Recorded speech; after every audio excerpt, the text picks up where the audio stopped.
Salut, moi c'est Soléo. Et moi c'est Mélina. On est de retour aujourd'hui. Pour vous jouer un mauvais tour. Parce qu'on est allé voir Le Diable s'habille en Prada 2. Premières impressions ? En vrai, je me suis archi bien marrée. Mais le premier truc que je me suis dit quand même en sortant de là, j'ai l'impression d'avoir vu une pub de 2 heures. Oui, j'avais pas mis le mot dessus, mais quand tu me l'as dit hier, ça m'a un peu marqué aussi. Moi, mes premières impressions, c'est que pendant la première heure, j'ai revu le premier film. C'est un déroulé de... Elle se rappelle plus d'elle, donc elle la connaît pas, ça revient au même. Elle apprend à la connaître, elle s'ouvre. Après, c'est assez classique comme schéma. Le même schéma aussi en mode oh non c'est la fin du monde, Miranda va perdre son taf et Andy essaye de la sauver et sauf que cette fois elle réussit. Le Diable s'habille en Prada 2, c'est un peu un remake. Je trouve que ça dégage un film positif, ils se sont tous amusés. Que ce soit en déco, il y a plein de références partout au premier film, c'est clairement pour nous faire un peu plaisir, pour se faire plaisir à eux aussi. J'ai l'impression d'avoir assisté un peu à une high school reunion du Diable s'habille en Prada quoi. Dans les premières impressions aussi, en entrant dans la salle, moi j'avais aucune info sur le film, comme la dernière fois. J'avais rien vu sur Insta, rien, ça apparaissait pas dans mon algo. Alors que pourtant j'avais déjà vu le 1, même plusieurs fois, contrairement à ce que tu croyais. Ouais, j'arrêtais pas d'oublier, à chaque fois j'étais mais il faut que tu le vois, il était là, oui, je l'ai déjà vu, dont une fois avec toi. En rentrant dans la salle, en fait, tu m'as dit qu'il était un peu critiqué parce que beaucoup de fanservice, et moi je me suis dit oh non, ça va aller, je suis sûr que ça ira très bien, on va bien s'amuser, ça va être un bon film comme le premier. Et finalement, c'est vrai que ça peut être reprochable. C'est ce petit high school reunion où ils sont juste en train de se faire des références à eux-mêmes en continu. Et dans ce truc aussi d'essayer de nous mettre des paillettes dans les yeux, il y a c'est plus du name dropping parce que les gens sont là, mais à des anniversaires, à des réunions, à des événements de mode, il n'y a que des célébrités partout. Alors, honnêtement, moi j'en connaissais genre 4. Je crois que j'ai reconnu le styliste de Zendaya, Lady Gaga. Il y avait des mannequins connus. Moi voilà, c'est un peu toujours la même chose. Je reconnais personne. Bah, par exemple, celui qui joue l'intérêt amoureux de Anne Hathaway, Kenneth Branagh. Alors non, c'est l'intérêt amoureux de Miranda Priestly. L'intérêt amoureux de Miranda et l'intérêt amoureux de Anne Hathaway, déjà je les confondais, et je croyais que c'était des acteurs qui jouaient des hobbits. Genre, je croyais que c'était des hobbits. Parce qu'il y en a un, il est britannique et l'autre, il est australien. Oui, mais même leur petite tête un peu ronde... Mais le Seigneur des Anneaux, ça a 25 ans. Bah, dans le Hobbit, alors peut-être. La trame, c'est... Andy Sachs est une journaliste respectée, maintenant elle a 20 ans de carrière, ça se passe très bien pour elle, mais manque de bol, elle se fait virer, minute 3 du film. Par SMS, au moment où du coup on nous fait comprendre qu'elle est vraiment respectée, parce qu'elle reçoit un award de journalisme. Juste après on nous dit que Miranda Priestly a fait une connerie, qu'une des marques à laquelle elle s'est associée, en fait, est une marque pas très cool, qui finalement se fournit dans des endroits très douteux et exploite des gens, etc. etc. Donc, scandale ultime pour Miranda Priestly, qui représente quand même Runway. Ensuite, son patron lui envoie Andy Sachs en disant elle c'est une journaliste respectée, elle va donner la légitimité éditoriale à Runway. Donc Andy arrive, elle est trop contente de retravailler à Runway, sauf qu'évidemment Miranda se souvient pas d'elle. Sorry, who is this? Do you know her? Do I know her? I'm Andy Sachs. Andrea. Donc elle la reçoit super mal. You are here to help us through our current scandal. But I did not hire you, and all I need to do is bide my time until you fail. Won't you take the train, dear? Et quand Andy débarque, elle fait tout de suite un article qui marche très bien pour présenter des excuses et faire le mea culpa de Runway. Et Miranda juste ne donne pas l'heure à Andy parce qu'elle a pas envie et lui dit non mais de toute façon ton article a pas été lu. Et elle lui dit qu'en gros elle lui donnera l'heure quand elle aura fait des trucs qui auront percé. Andy se dit ok je vais avoir une interview exclusive de telle personne qui n'a pas été vue depuis plus de 3 ans, qui donne jamais d'interview. Elle le dit à Miranda avant même d'avoir l'interview. Ce qui fait dire un peu à Miranda ok peut-être qu'on va la calculer. Elle trouve assez vite le moyen d'avoir cette interview. Et là ça pète. Là d'un coup... Bah, c'est le truc le plus lu sur le site de Runway depuis presque 10 ans. Et ça y est, Miranda donne l'heure à Andy et l'invite même chez elle en week-end dans sa maison. Secondaire, de vacances, dans les Hamptons. Donc c'est un peu genre la marque ultime de validation. Et en fait, là, on vient de vous résumer la première heure. En termes de structure globale, moi je trouve ça un peu dur à résumer le film parce que pour moi, c'est beaucoup d'événements qui te tombent un peu dessus, que les scénaristes t'envoient, qui n'ont pas forcément de rapport les uns avec les autres. Des trucs qui se résolvent un peu comme ça, t'inquiète, ça y est, c'est résolu, ça c'est plus, on parle plus de ça. Et des nouveaux problèmes qui arrivent. Et en même temps, rien n'est vraiment un big événement, à part peut-être justement le gros plot twist à partir de la 2e heure, qui est que le PDG et actionnaire majoritaire de la boîte qui possède Runway décède, et c'est son fils, Startup Nation, qui reprend le flambeau, et à partir de là, c'est comment garder Runway en vie. Pour moi, l'ensemble du film est un ensemble de choses un peu jetées les unes sur les autres. J'ai vu une critique qui disait que le film 2, de par le succès du film 1, a perdu l'essence du concept. Parce que ce qui s'est passé avec le 1, c'est qu'aucune marque et aucune maison de couture n'a voulu collaborer. Ce qui a fait que ce film a été un des films les plus chers concernant les costumes, parce qu'ils ont dû tout acheter. Il y avait une réelle indépendance et il y a une vraie vision artistique, alors que le numéro 2, c'est tout l'inverse. On this second film, people were very, very generous and eager to help and have their clothes in the movie. The Devil Wears Prada 2, that's all you had to say, and you had your pick. Dior, Versace, Armani, Givenchy, Gaultier. Gabriela Hearst, Dolce, Tiffany, Fendi, Bulgari. Tout le monde savait que ça allait être un succès de L'événement, ouf. quoi. C'était vraiment l'événement, donc toutes les marques se sont jetées sur le concept, et d'où le fait qu'on a eu l'impression de voir une pub vraiment de 2 heures, parce que je n'ai vu que placement de produit sur placement de produit sur placement de produit. Toutes les tenues des actrices principales, que ce soit Emily Blunt, Anna Thaoué ou Meryl Streep, et j'ai beaucoup aimé aussi les costumes de Simone Ashley. Tout était un fashion statement. Genre même quand elle se balade dans la rue, Andy Sachs, qui est pas censé être hyper fashion, était fashion tout le temps. Et ça m'a un peu, j'étais un peu en mode... C'est un peu, elle a été convertie dans le premier film, ça y est, cette partie est faite, elle est convertie. C'est pas archi crédible parce que comme elle a renié ce monde et qu'à la fin du 1, elle a donné tous ses vêtements à Emily. Or a bunch of pieces from the Chanel collection that year. You still have all of it? No, I gave it away. Et on la revoit dans son style un peu d'origine, du coup pas fashion quoi. Là qu'elle soit un peu retombée dedans aussi facilement, peut-être que dans ce cas elle était nostalgique. Comme quand elle revient au journal, en même temps elle est un peu nostalgique de toute cette équipe. Quand elle rencontre Emily aussi, il y a toute cette nostalgie qui revient. Ah ouais non mais j'adore par contre la dynamique Emily Blunt, Anna Thaoué. I am the new features editor at Runway. No, you are not. Kept those eyebrows though, didn't you? May the bridges I burn light my way.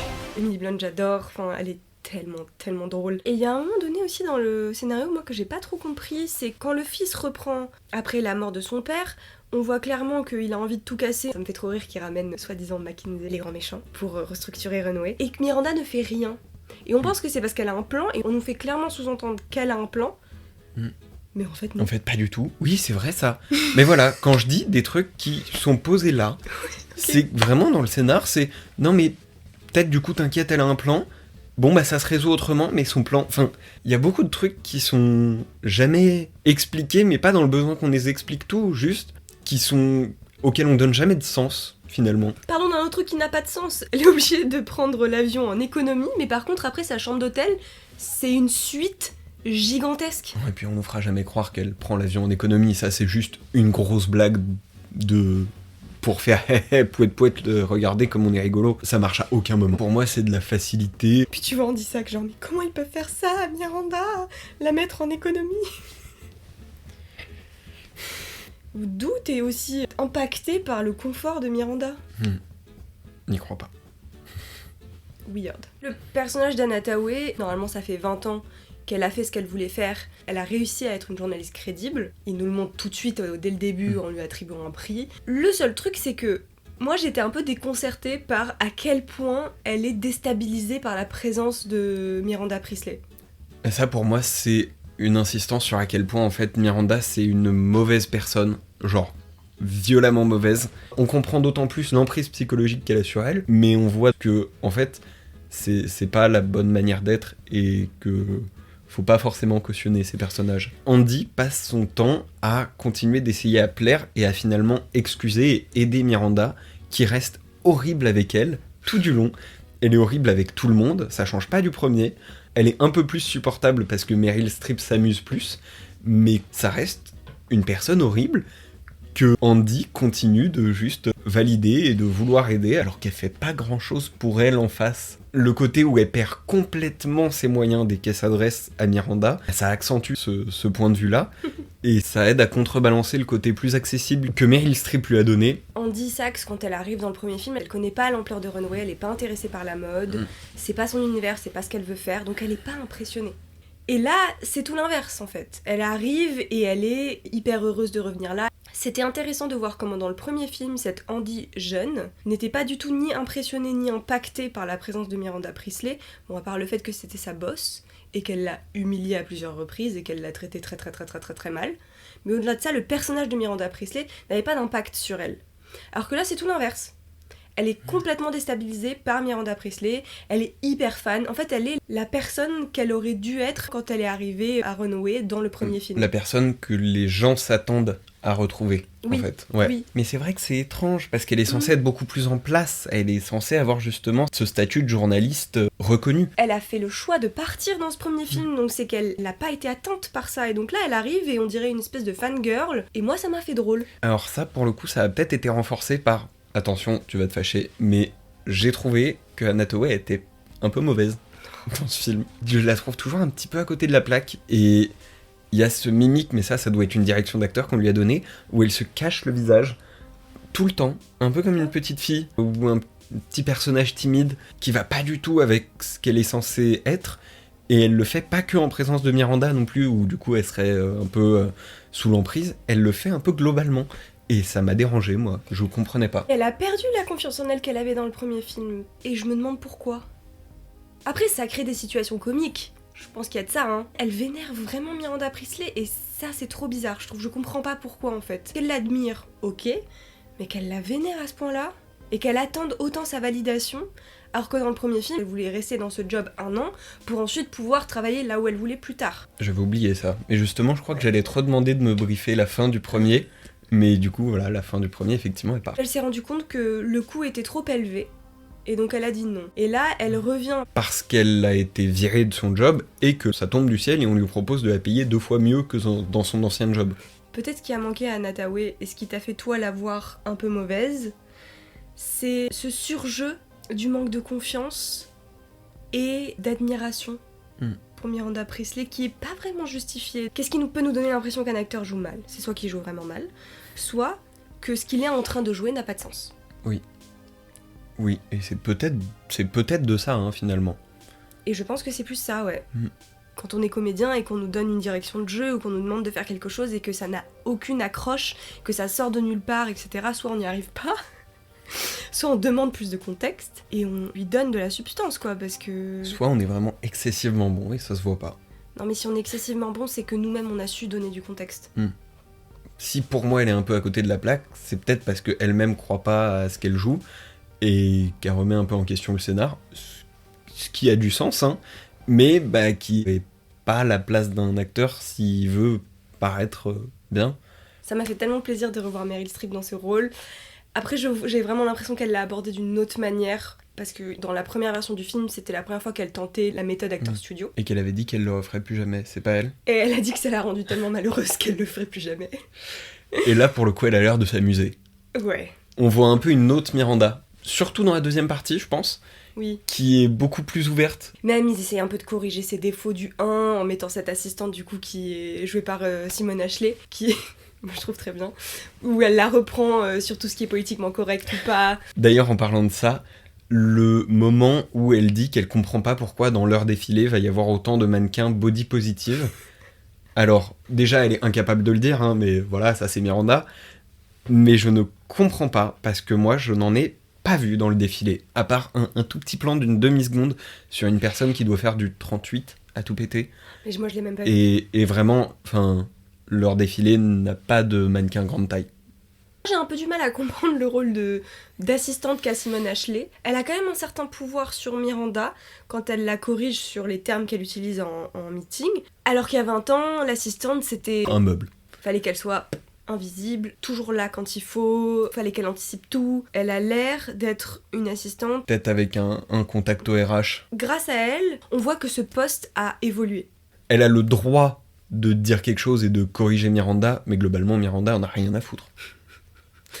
En tout cas, elle le fait parce qu'elle est obligée, pas parce qu'elle y croit, quoi. Like starving goats in the parking lot of a methadone clinic in New Jersey.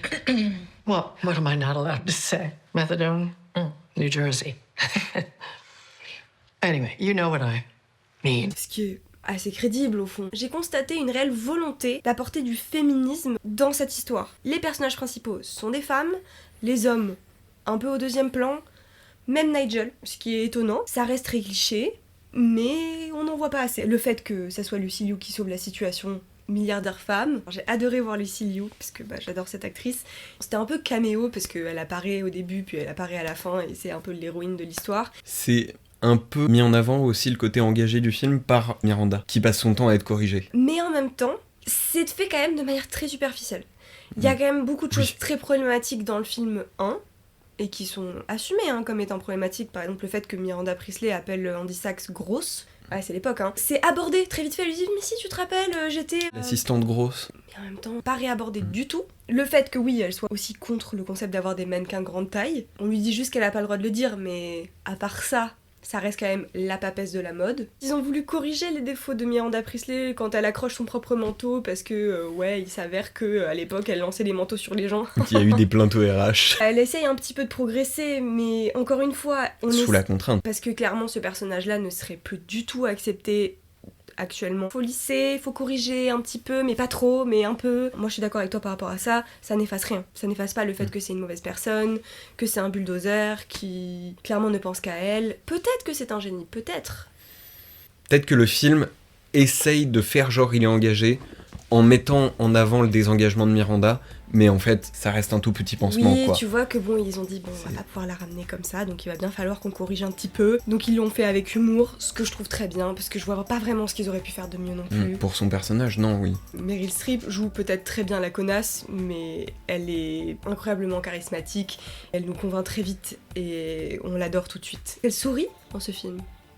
C'est vrai, dans le premier film, il y a moyen que... Elle sourit qu'à un seul moment, c'est à la fin. Non, alors que là, justement, c'est qu'elle est plus ouverte, elle est plus joyeuse, elle s'amuse plus. Elle a vraiment cette petite dualité où d'un coup elle a des sautes d'humeur, quoi. Où elle peut être joyeuse et en même temps, le plan d'après, elle donne plus l'heure à personne. Caractéristique d'une personne toxique, Le Girls Girl, ils ont voulu apporter ça, on le voit, avec Lucy Liu et le fait qu'elle sauve le magazine. Andy Sachs et ses potes, elle a une pote avec qui elle est très proche, qui est vraiment juste là pour la booster et lui faire du bien. Oui, super personnage ça d'ailleurs. Moi j'ai vraiment beaucoup aimé le personnage de la pote d'Andy qui va stalker le mec et qui l'assume.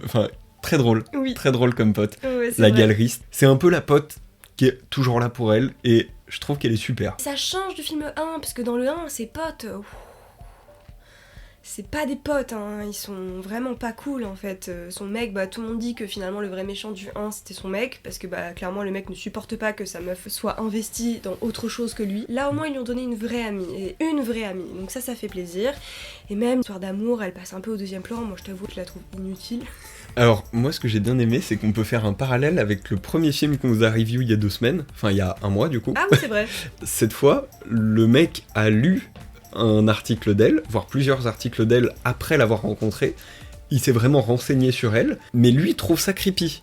Contrairement à Pattinson dans le film d'il y a 1 mois, qui faisait semblant d'avoir lu, donc qui mentait sur un truc, et qui n'en avait rien à foutre, et à qui on excusait tout. Lui, il arrive en s'excusant, et en même temps en étant vraiment intéressé par la personne qu'il rencontre. Donc j'ai trouvé ça mignon, et c'est un parallèle un peu perpendiculaire qu'on peut faire avec le film de la dernière fois. Il y a une remise en question de ce personnage masculin qu'on voit très peu. Il reçoit vraiment de manière positive toutes les critiques que Andy peut lui faire.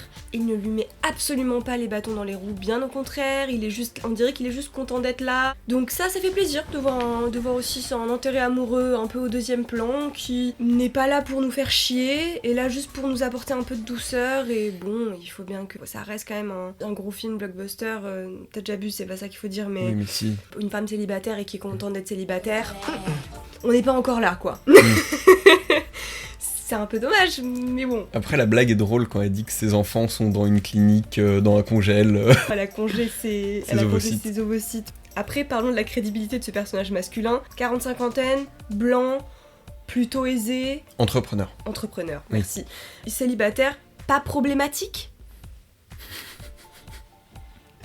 Ça n'existe pas. Gentil, mais pas en attendant quelque chose en retour. Moi, j'ai un peu du mal. Mais... super. C'est un mythe. Encore une fois, génial que ce personnage existe, mais pas très crédible. Voilà. Mon avis. Il y a un truc que j'ai trouvé un peu maladroit aussi, c'est qu'ils ont voulu nous rajouter dans cet engagement féministe aussi un petit peu d'engagement anticapitaliste, avec Andy Sachs qui soi-disant est un peu anti-système, mais qui est complètement dans le système. Elle est quand même un petit peu de trucs de oh vous comprenez quand même, le journalisme maintenant c'est compliqué, on perd la substance, on n'a plus de support papier, c'est la mort du journalisme, etc. etc. Mais bon, un petit blip, parce que bon, Andy Sachs est journaliste donc on pouvait pas ne pas l'aborder. En plus ils lui ont fait perdre son taf. Donc c'est un peu le sujet, mais ça passe très vite à la trappe, hein, un peu comme tout le féminisme et le girlhood de ce film. C'est abordé parce qu'il faut l'aborder de nos jours, mais c'est comme ça quoi, tout est posé. Comme timide. tous les autres éléments du scénario, c'est posé là. C'est ce côté où pas tous les entrepreneurs sont méchants. Regardez-lui, il est gentil. Il est gentil, il est discret, il t'attend quand tu pars à Milan. C'est vrai que c'est pas le grand monsieur capitaliste, parce que finalement, regardez, elle part quelques temps, puis quand elle revient, il y a encore au moins 20 appartements libres. Oui, après on comprend que ça fait pas longtemps quoi. Oui, c'est peut-être quelques jours. Mais si c'est de la location, ça pourrait partir instantanément quoi. À la fin du film, Nigel révèle à Andy qu'en fait c'est lui qui avait passé le bon mot auprès du grand patron pour qu'il embauche Andy Sachs à la rescousse pour redorer l'image de Runway. Pour moi ça diminue un peu sa crédibilité et c'est hyper dommage parce que c'est une journaliste renommée, mais elle est pas engagée pour ça, elle est engagée parce que quelqu'un a passé le bon mot auprès de la bonne personne. Et c'est une forme de piston, alors que c'est hyper dommage de faire ça comme révélation. Pourquoi elle est pistonnée alors qu'elle est douée d'elle-même, et ça pourrait être juste le fait qu'elle soit douée qui a fait qu'elle a été repérée et appelée à la rescousse. Alors que moi j'ai pas du tout interprété ça comme ça. Elle qui pensait être revenue sans aucun lien et vraiment juste complètement par hasard, Nigel lui a juste rappelé que il a été intéressé par ce qu'elle a fait, il a suivi sa carrière et que si elle est là c'est justement parce que elle a percé dans ce qu'elle voulait faire. Il a pas dit embauchez-la, il a envoyé la vidéo de son discours qui a percé sur les réseaux au fils du PDG, qui l'a montré à son père et lui a dit regarde, peut-être que ça pourrait être bien d'embaucher une journaliste sérieuse pour légitimer Runway. J'avais compris qu'il avait juste envoyé un message en mode tiens, vous avez pensé à prendre elle pour corriger Non, ils nous ont montré qu'ils regardaient la vidéo. Ah. Au contraire, c'est un petit clin d'œil en mode Il y a des gens qui tiennent à toi. On a quand même créé des liens il y a 20 ans, crois pas que t'es passé là et que t'es passé inaperçu. Et finalement, elle lui a bien rendu parce que c'est elle qui a passé à Miranda l'idée qu'elle n'arrivait pas à avoir toute seule, de donner un peu de responsabilité et de posture publique à Nigel. Oui, parce qu'il qu'il n'osait avait... pas demander, à tel point qu'elle croyait qu'il n'était pas intéressé.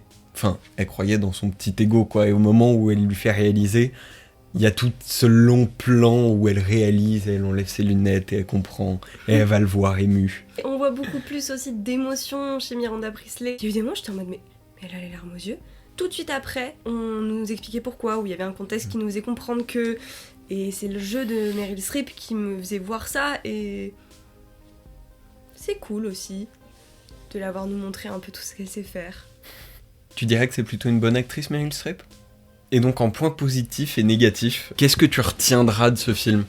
Moi, j'ai passé un bon moment, j'ai bien ri. Je trouve que le scénar était un peu bâclé. Il y a ce côté pub où j'aimais beaucoup les visuels et en même temps ça me dérangeait le fait que ce soit que des visuels incroyables, que des plans hyper travaillés, en mouvement, des moments où tu vois qu'en fait c'est une grue qui passe sur un stead. C'est vraiment des plans de pub quoi. Ça m'avait marqué, mais je l'avais pas compris comme ça. Et quand tu me l'as dit à la sortie du film, j'ai eu l'impression de voir une pub de 2 heures. Ces plans que je trouvais très beaux, mais qui en même temps, tu vois que ça, c'est de la réal de pub. C'est que même dans la façon d'aborder le visuel, pub quoi. Donc maintenant, il va falloir écouter toutes ces pubs et aller acheter du Dior. En fait, dans le côté pub, oui, dans tout ce qui est placement de produits, je crois que même les voitures, c'est que des MG. On dit ça que je vois que des Coca Light. Chaque aspect du film est sponsorisé, on dirait. Après, moi, j'ai bien aimé que toute la partie mode soit à Milan. Mais c'est vrai que c'est toujours Paris Fashion Week et Milan, c'est quand même sacrément chouette, donc ça change un peu. J'ai trouvé ça hilarant que Lady Gaga ne s'entende pas du tout avec Miranda Priestly. Il y a un passif, clairement, où elles veulent pas se voir, quoi. Qu'elles ne se supportent pas, genre, c'était si drôle. En conclusion, j'ai beaucoup apprécié, j'ai pas regardé ma montre, je me suis marrée, je m'attendais exactement à ça, donc j'ai eu aucune surprise. Oui, le scénario est un peu bancal, oui, il y a des choses qui sont pas parfaites et qui sont pas bien résolues, mais franchement ils sont bien démerdés. Et moi justement, à la petite différence, c'est que je pense que j'ai aussi passé un bon moment, hein, voilà, on s'amuse bien, on rigole bien, mais j'ai regardé ma montre et c'est pour ça que je fais cette distinction de première heure, deuxième heure. À la première heure, j'ai commencé à me dire, bon c'est bientôt fini là, on a fait le tour de l'histoire, et en fait non, il y a une autre histoire qui commence. Après, j'ai plutôt passé un bon moment aussi, mais j'ai pas pu m'empêcher de voir cette pub très longue, qu'il y a beaucoup de fanservice et pas beaucoup de scénario. Merci de nous avoir écoutés pour cette deuxième review de film, cette troisième vidéo. On espère que vous avez passé un bon moment avec nous. N'hésitez pas à nous dire ce que vous en avez pensé en commentaire, c'est toujours intéressant. Et à la prochaine. Ciao!